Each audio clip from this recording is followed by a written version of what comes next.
Iyi filime urimo kureba bayita Love Don't Cost a Thing, yasohotse mu 2003, isohoka iri mu bwoko bwa comedy na drama. Iri muri filimi zakunzwe ku rwego rudasanzwe, ziragenda zizamurira n'izina abakinnyi bayo b'imena bari bayikinnyemo nka Nicky Cannon cyangwa Christina Milian. Muri iki kiganiro tugiye kureba filimi z'urukundo zakunzwe ku rwego rudasanzwe, dore ko ibyo wabibwirwa n'ukuntu zagiye ziretingwa ku ma website yo kureberaho filimi. Nk'iyi filimi Love Don't Cost a Thing iretinzwe inshuro 6 zose ku rubuga rwa MIDB. Mbere yuko dutangira ariko turimo gutegura ikiganiro kigereranya sinema yo mu Rwanda n'iyo muri Amerika, kizasohoka ku wa gatanu saa 9 z'ijoro. Iyi filimi Love Don't Cost a Thing bajya kuyikina bari bakuye inspiration kuri filimi yasohotse mu 1987 ariyo Can't Buy Me Love. Bashaka gukora filimi y'urukundo kandi ivuga ku bateenager b'aba black batuye muri Leta Zunze Ubumwe za Amerika. Uyu mugabo wamwita Nicky Cannon niwe ukinamo nka Alvin Johnson. Bajya gukina iyi filimi ntabwo yari afite izina rikomeye cyane. Impamvu bari bamuhisemo nuko yagaragaraga nk'umuntu uri funny kandi bishobora korohera gukina ziriya scene zisekeje. Uyu mukobwa we bamwita Christina Milian, akinamo nka Paris Morgan. Iki gihe bajya gukina iyi filimi yari umuhanzi ariko atari yafatisha neza. Iyi filimi ikimara no kurangira igeze ku isoko, role ziwe zarakunzwe ku rwego rudasanzwe ku buryo byase bimuboostingira kariyeri yiwe. Ubundi iyi filimi ifite script z'umuhungu bita Alvin ubugendana n'abahungu wakita aba losers kandi abashaka kuba icyamamare mu kigo hose. Bitunguranye cyane umukobwa mwiza mu kigo ariwe Paris Morgan aza kugongesha imodoka ya nyina.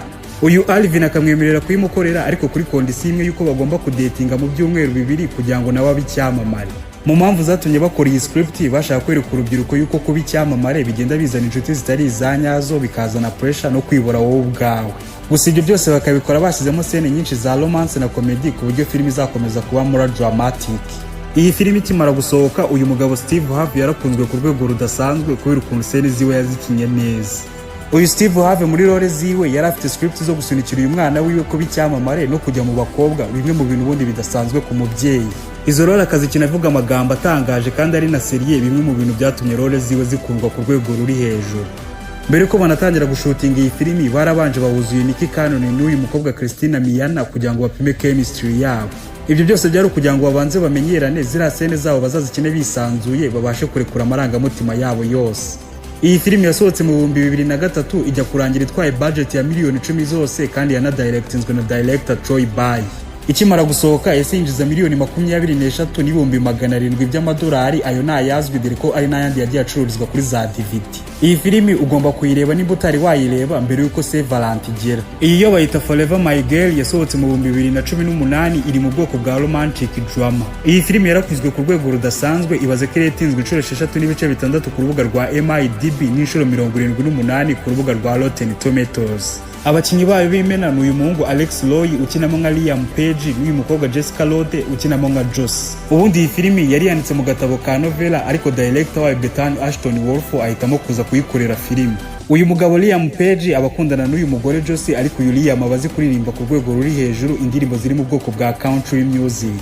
Mu gihe baba bagiye gukora ubukwe, uyu mugabo Liam Page biza kurangira abonye deal igiye kumuha akayabo k'amafaranga, bikarangira akatuye uyu mugore. Uyu Liam agenda atazi ko uyu mugore yamuteye inda, akamara imyaka 8 yose ari muri music yaranafatishije. Mu gihe agarutse muri quartier y'iwabo nibwo amenye ko yasize ateye inda uyu mugore Joss. Ntago wakumva ubugiye inkuru yinjije akayabo k'amafaranga no mu gitabo cyayo cyonyine cya novela cyo Forever My Girl cyanditse na Heidi Mycroft.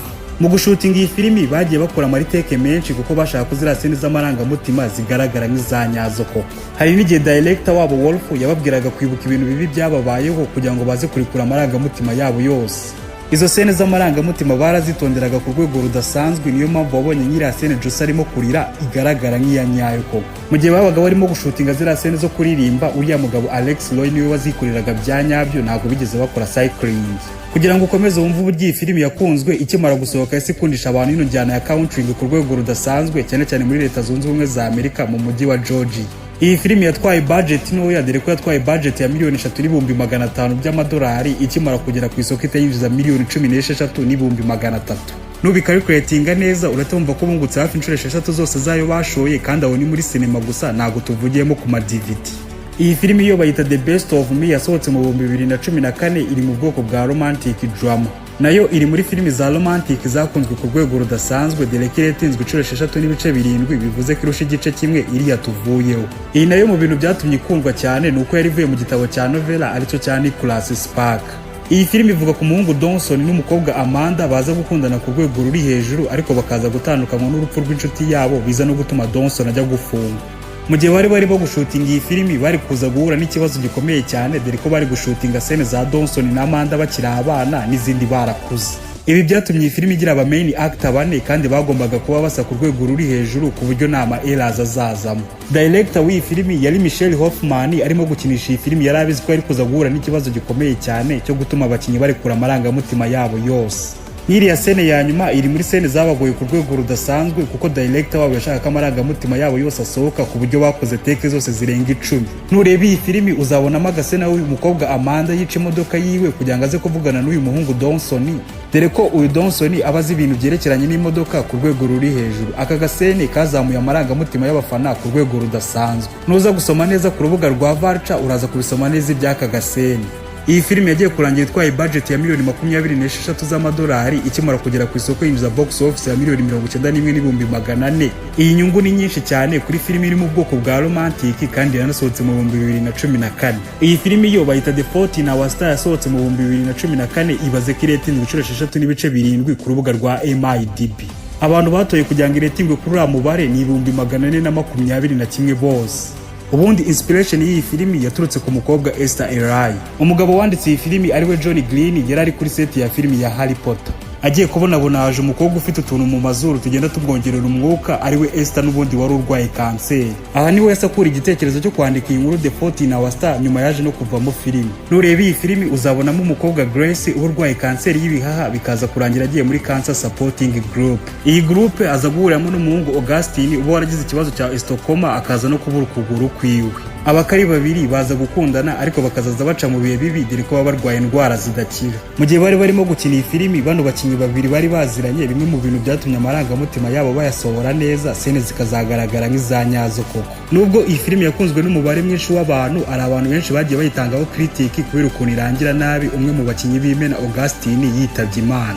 Filimi iri ku mwanya wa mbere yakunzwe na 80% by'abantu bayirebye nk'uko urubuga rwa IMDb rubivuga. Ni filimi yatowe n'abantu 1,380,000 ubundi ibintu bidashoboka. Kugeza na n'ubu ni nayo filimi ya mbere ku isi yinjije amafaranga menshi muri filimi ziri mu bwoko bwa romantic. Iyo ni Titanic yasohotse mu 1997 isohoka directingwa na James Cameron. Ibaze filimi yakozwe muri 1997 ariko ikajya kurangira itwaye budget ya $200,000,000. Muri kino gihe cya 1997 isibye na $200,000,000 na $10,000,000 ubundi ntabwo zashorwaga muri filimi yari yo yose. Bajya gukina iyi filimi bari bashatse abakinnyi beza ku isura aribo Leonardo DiCaprio na Kate Winslet kugira ngo filimi zarushaho gukundwa. Iyi filimi ya Titanic niyo filimi ya mbere ku isi yabashije kwinjiza $1 billion dore ko kugeza bimaze kwinjiza $1 na $1,700,000 zose. Turimo gutegura ibiganiro byinshi kandi bishyushye, reka twizere ko tuzakomeza kubana. Reka twizere ko mwanakoze subscribe wowe twabanye muri kino kiganiro, ndagushimiye cyane.